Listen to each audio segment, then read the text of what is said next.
కానీ బిబ్లికల్గా బైబిల్ ఏం చెప్పిందో తెలుసా? రజస్వల వేడికి చెప్పలేదు. మరేం చెప్పింది? ఎవరన్నా చెప్పగలరా? స్త్రీ ధర్మ ప్రారంభ వేడుక అని చెప్పింది బైబిల్. స్త్రీలలో ధర్మాన్ని పెట్టింది దేవుడు అంట.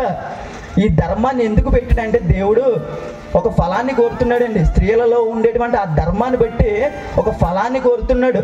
మీకు బాగా అర్థం కావాలంటే చెట్టులో నుంచి వచ్చేటువంటి విత్తనాలు మన కోసం కదా. చెట్లలో నుంచి విత్తనాలు వస్తున్నాయి. ఆ విత్తనాలు మన కోసం అయితే మనలో నుంచి వచ్చేటువంటి విత్తనాలు ఎవరి కోసం? దేవుని కోసం. అంటే ఈ గర్భఫలం రావడానికి శరీరంలో ఈ ధర్మాలు పెట్టాడండి. ఈ ధర్మాన్ని దేవుడు ఎందుకు పెట్టాడంటే నీలో నుంచి ఒక గర్భఫలాన్ని కోరుతున్నాడు.